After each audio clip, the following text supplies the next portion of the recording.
Hello, welcome back to Expressive Arts. We are going to continue on with our discussion about creativity. I'm just going to share my screen with you. All right, you should be seeing that now. If you recall, we kind of went over these, and now we're going to go through each one of these different theories and models. All right, the psychoanalytic theory. Um, Conflict and difficulties provide the motivation for creative arts. We don't necessarily mean like in a negative way, right? But problem solving can really initiate creativity, okay? It can motivate us as humans, our children in particular, to come up with solutions and think outside the box, okay? Psychoanalytic theory.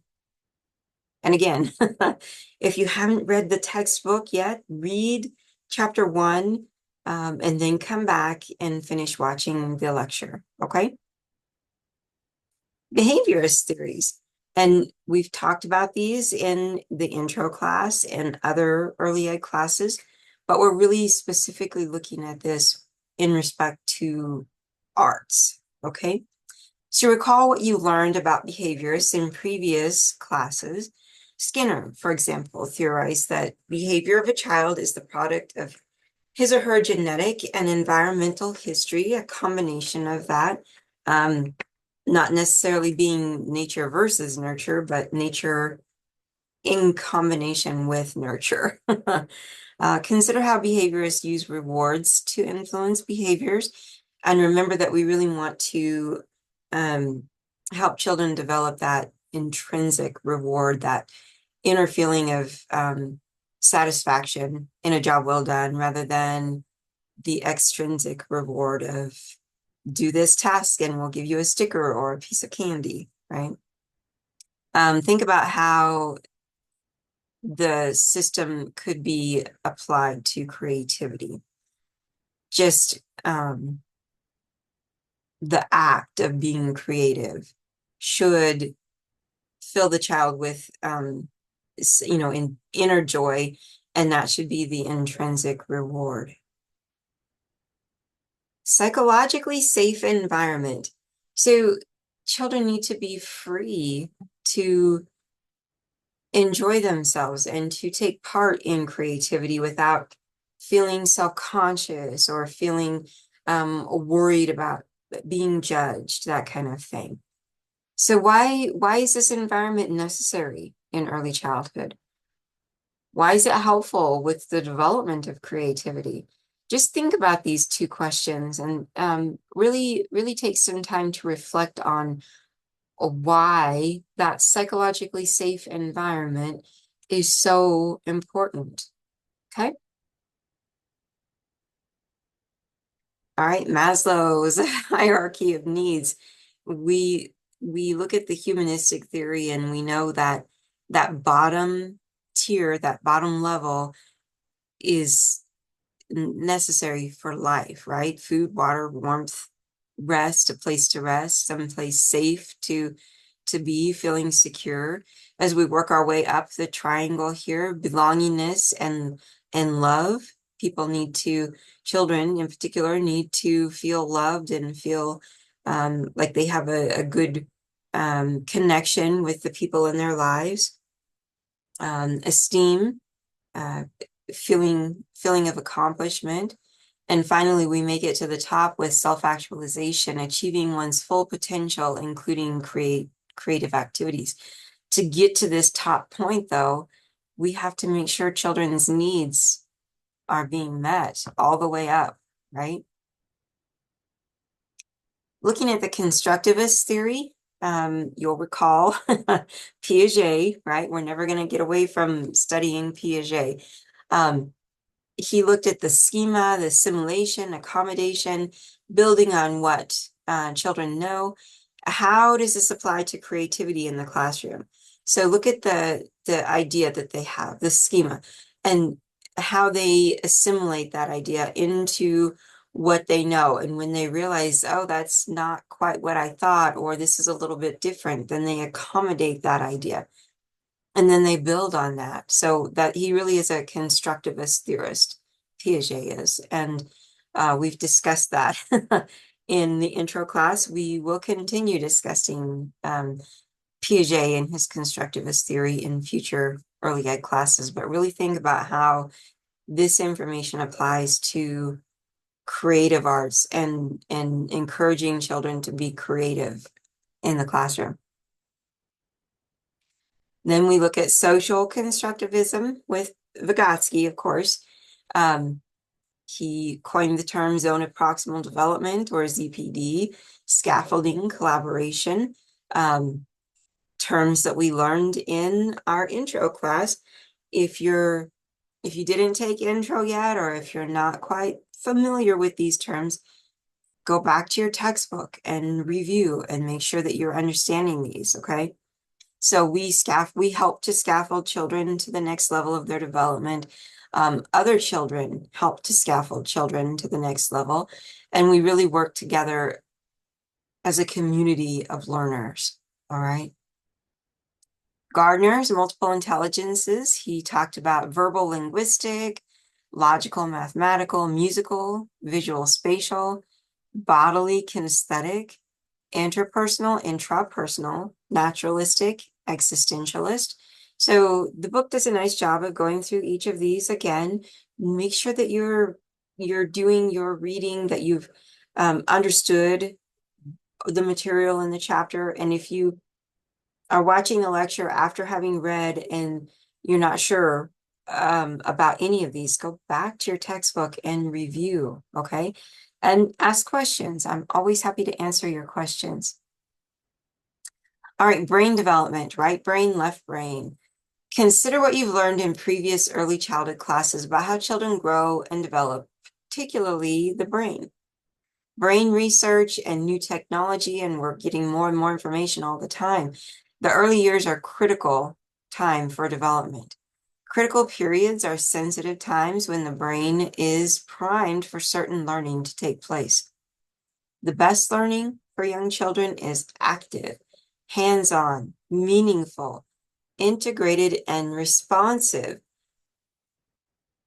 play-based, hands-on learning, right? We've talked about this before in other classes as well. Think about right brain thinkers, left brain thinkers, and how important it is to help children cross that midline, to get them to kind of think in different ways than what they typically might. And we'll get into that more in future classes as well, but it's really important.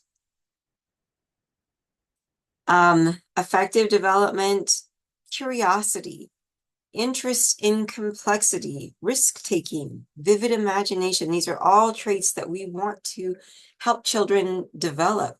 And using creativity and fun activities that will allow them to explore their creativity will help foster each of these.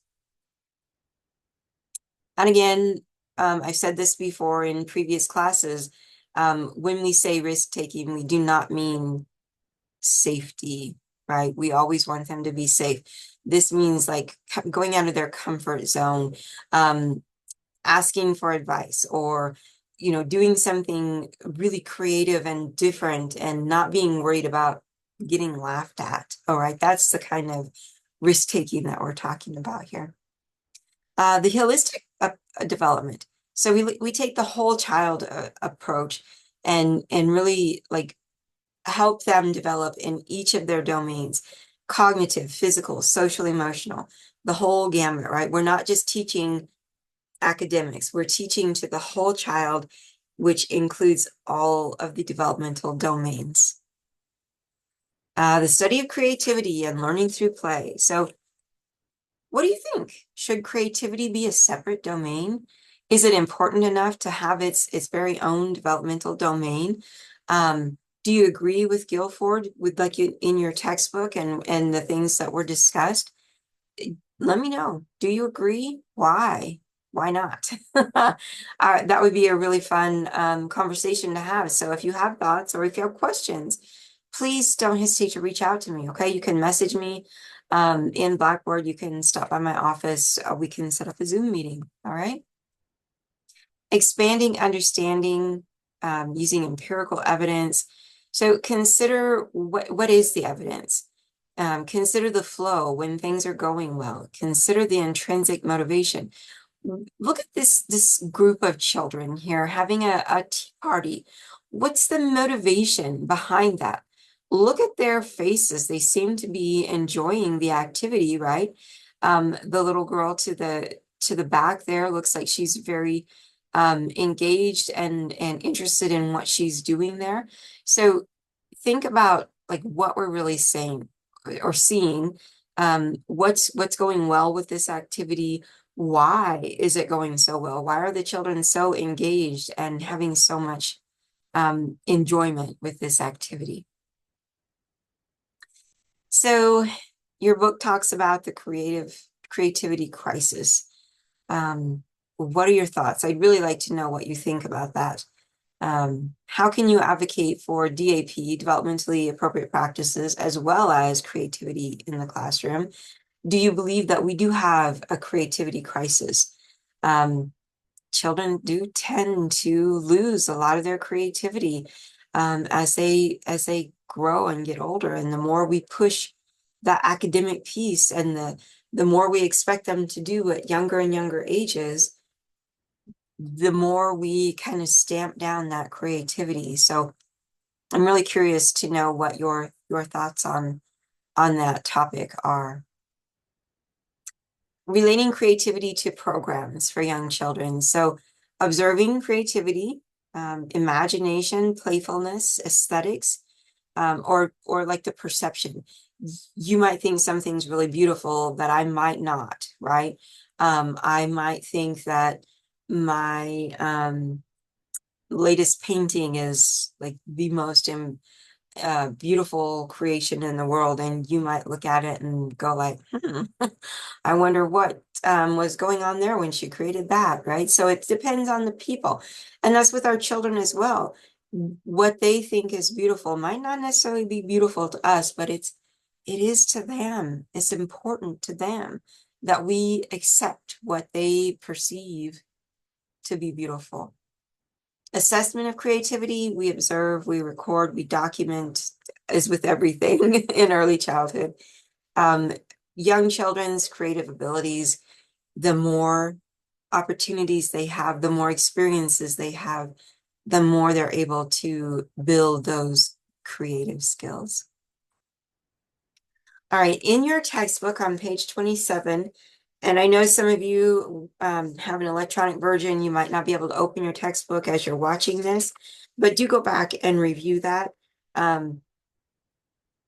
There's just examples of creativity in young children, and I will just read a couple of these, and not all of them, don't worry. Inventing songs or using new words to familiar songs, painting different lines, shapes, and colors, concentrating on a project for a long time. If a child's really invested in and they're really interested in it's in something they're engaged in, they're going to spend more time with it. Their attention span will then begin to grow and develop further. And that will be evident in other areas as well. So those are just a few of the ideas that they have in your textbook. Go back to page 27 and review those. All right, individual differences. As always, we look at each child in our classroom and make sure that we're meeting their needs, that we're allowing them to be individually creative, that we're celebrating them as individual human beings. All right, environmental conditions, and if you look on page 28 in your textbook, it covers some of these, providing time to think creatively, rewarding creative ideas and products, encouraging sensible risk being the key part of that. looking at others' views, like what's the other child's point of view, finding individual interests, and there's more here. But we really want to look at the environment and make sure that it's that type of environment that's going to encourage these types of creative ideas. Okay. So the importance of creative arts, we're looking at visual arts like drawings, paintings, right? Drama, plays, that kind of thing, music, movement like dance and creative play. We look at critical time, personal development for all children, cultural diversity through the arts. And so we really want to make sure that we're being culturally respectful and inclusive. All right. Okay. What questions do you have? Um, this has been an interesting chapter. I hope that you found it to be very interesting. I always really like studying creativity and how we can encourage children to develop more of those creative skills and really the learning through play and hands-on activities are the way to go with that. Please let me know if you have any questions. We don't, this is our last lecture for this week. We only have the one chapter because we had to get through all the getting started folder and that. So next week we will have 2 chapters. All right. So take a minute and look through your assignments, make sure you know what you're supposed to do this week. And if you have any questions, let me know. All right. Have a great week.